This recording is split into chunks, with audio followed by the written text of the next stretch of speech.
Hi everyone, we are back with Dr. Angelica, beautiful lady inside and out. Today we're gonna go back to what we talked about last episode about boundaries and what are healthy boundaries and how is it connected to our relationship with ourselves, first of all, and then other people, life, all the good stuff. So, Angelica, how is it going? Good. How are you doing today, Coach Elle? It's I'm wonderful to great. see you. Nice to see you too. So, what can you talk about boundaries that are healthy? Yes, it's such an important question to always tune into and reflect on with ourselves. How are we creating space to ensure that we can show up as our best selves each and every day? And in that, when we create boundaries over what allows us to show up as our best selves, then we can meet other people around us at the highest version possible of, who we are.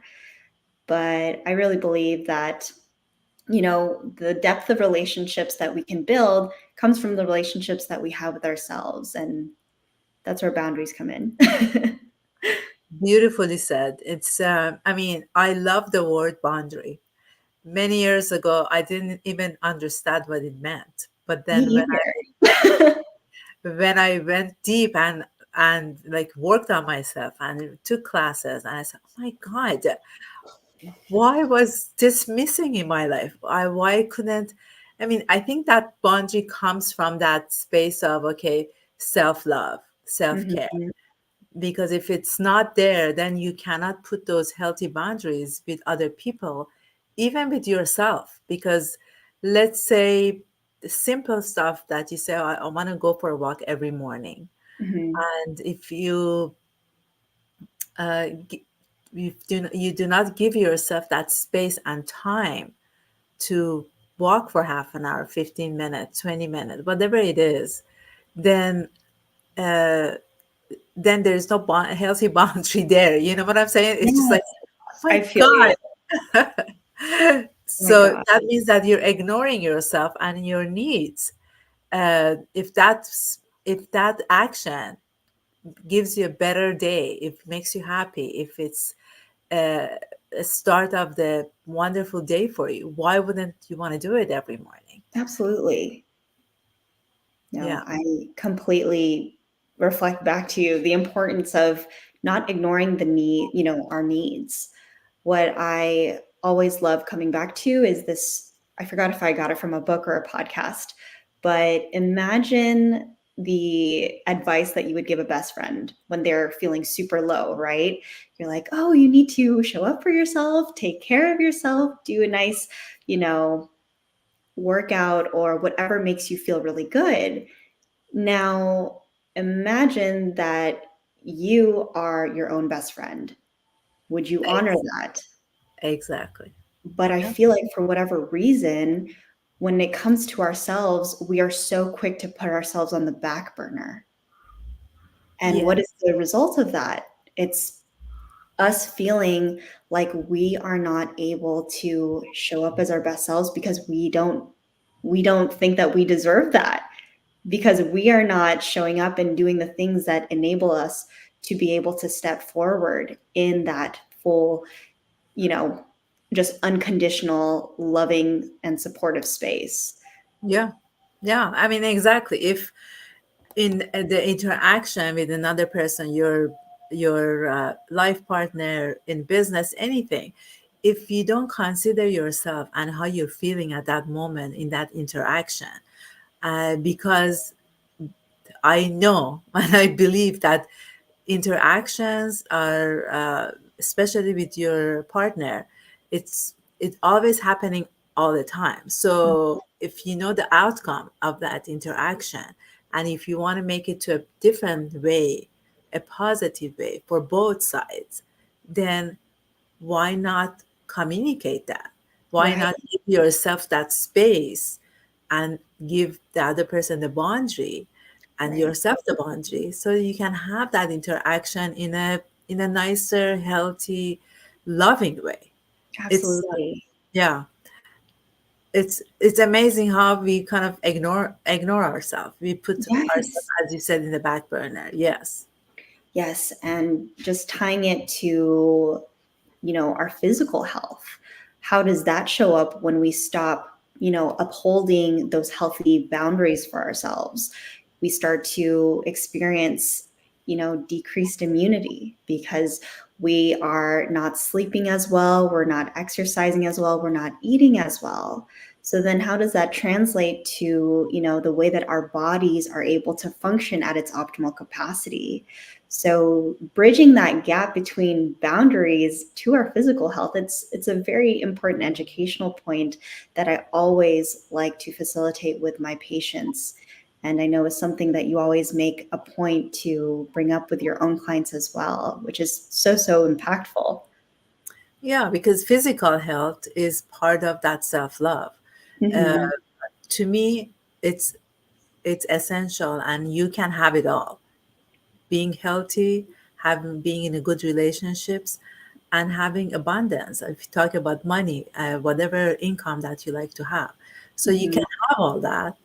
It's just what steps, what boundaries, what if you're worth. I mean, if that limiting belief, they're all kind of connected to each other, Right.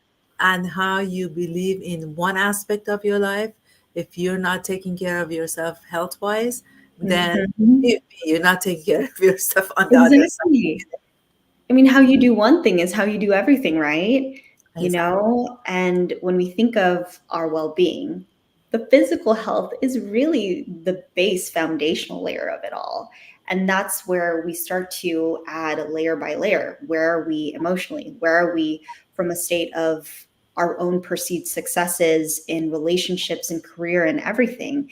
That is really where everything stems from. Because, Yes. if we are able to cultivate a really healthy relationship with ourselves, then that also translates to the work that we do with the world around us, how we communicate with the wonderful people around us. But Yes. it's very easy also for us to project from, a state of lack if we don't make the time to do those things that honor ourselves and our needs. Yeah. Imagine yourself if you don't take care of yourself. Hmm. What's the energy that comes out? Right. You have a low energy. You're not going to move as fast as your mind is not going to work. So that part of, then what kind of people are you going to attract to that energy to yourself? 100% Elle. Exactly.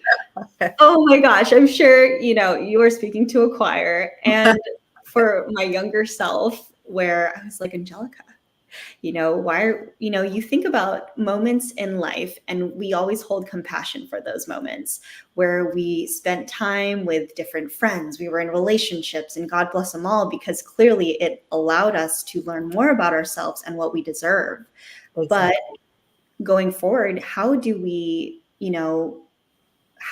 recognize these things earlier on so that it doesn't proliferate into our later years? You know what I mean? So Yeah, that we exactly. continuously cycle through the same things that hold us back from being able to really step into our fullest potential. Exactly. And you know what? And I go through that, and still to this day, when something happens outside of me, and then I ask my younger self, how are you feeling? Are you Mhm. okay? So let's talk about that. And if it's the anxiety or those negative feeling that comes out, it's not about all everything that happens outside. It's just that incident kind of had that, trigger for you. Mhm. So I teach my clients to just really 5 minutes, 10 minutes, when you feel that, just go inside, put your hand on your heart, and talk Mm. to that 5-year old, 6-year old, and I'm here. What is wrong? Tell me. What do you feel right now? What do you need? As soon as you ask these two couple of questions, maybe twice or three times, that when you know your feeling, I mean the younger self's feeling and what they need, and you say, okay, I'm here for you. you're safe. A lot of times it's because of that unsafety feeling that you feel. Right. Oh, that is so huge, Elle. Absolutely. And it's such a powerful practice that you guide your clients through. But I really do believe so many chronic conditions experienced by a lot of the population today stem from a feeling of unsafety within the body, Exactly. within the nervous system, as a lot of very, very popular researchers in the mental health space are discussing, is the body keeps the score. The Exactly. body Did you read is that book? I love that book. so good. Oh my goodness. I'm just like, if you are in the people serving profession, if you are a human, it is You so need to important read to that know book. that. Yeah. Yeah, the body keeps the score. Exactly, 100%. And I mean, we talked about the TMJ of one of my clients. Yes. Yeah, and I think last episode or whenever we talked about that, it is so because that feeling of anger, of not being Right. able to verbalize what's in your heart, made her have that jaw issue problem. uh, Right. and I invite people to really ask themselves if any part of your body is hurting. Uh, I'm sure that Dr. Angelica asks you the same question when you go to her. What's Yes. going on in your life that, your shoulder, your hand, your back, or whatever, they're actually your body is talking to you. 100%. It's Yeah, the most intelligent, you know, work of art that gives us the information of what we need. Like I always tell people, we have the best doctor already inside of us. exactly. Unfortunately, we have just been conditioned to not listen to that doctor because there are so many external forces around us that benefit from our lack of knowing, from tuning into that knowing. So I really foster this, this back and forth collaboration with my patients of, tuning into the body, feeling those sensations and no longer, pushing away these uncomfortable symptoms, but use those as the breadcrumbs, as signals towards your deepest healing. Beautiful, beautifully said, Angelica. It is true. Whatever I tell my clients, let's just see if we can befriend our feelings Yes. instead of like putting them on the other side, ignoring them, pushing it down. If it's anger, if it's sadness, if it's anything negative and even positive, let's celebrate it. Let's talk, sit with it, sit with that anger for 5 minutes, 10 minutes. And as soon as you feel that feeling and you ask yourself what you need, then it's like putting water on the fire. Uh, Yes. it's it's interesting. Yeah, it's really so beautiful. And there's a lot of work around unprocessed emotions, right? And it sounds like such a complex, you know, thing to navigate, but it really is just allowing ourselves to sit in the discomfort of the entire magnitude of emotions that we naturally feel as humans. exactly. We would be so remiss to, only ignore half of what all those emotions are, if we walk this life saying, I only want to feel good things, that takes away the duality of feeling the depths of other things, of the sadness. It's the rainbow after the rain, after the rain. But that's truly the beauty of really getting people to feel safe within their bodies.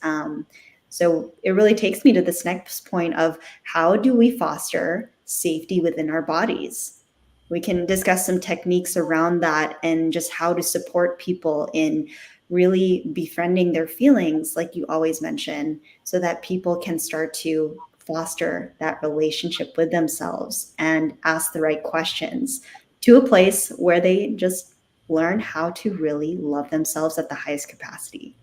Exactly. And then go to Dr. Angelica and then get the other physical part of it. But it's all a combination of both. It can't be just one or the other. Mm-hmm. It's the part of feelings and then the self-care. If there's special movement, exercises, anything that, I'm sure that you give your clients that Yes. makes that space of the, that anger or whatever it has caused that initial part of your body to have that pain, but then understanding it, befriending it, and then doing those physical exercises to slowly get to a place of healthy being. Yes, absolutely. And permission to do so. I feel like that's key to all of this. Exactly. Thank you so much. Guys, if you have any questions, Angelica's and my email and information is in the description. Ask us, let us know, email us, put some questions here. Be happy to, and we'll see you next week. And have a wonderful Easter Sunday. Yes. Happy Easter to all. Happy spring. And look forward to next week. Thank you, Elle. Thank you so much, Angelica.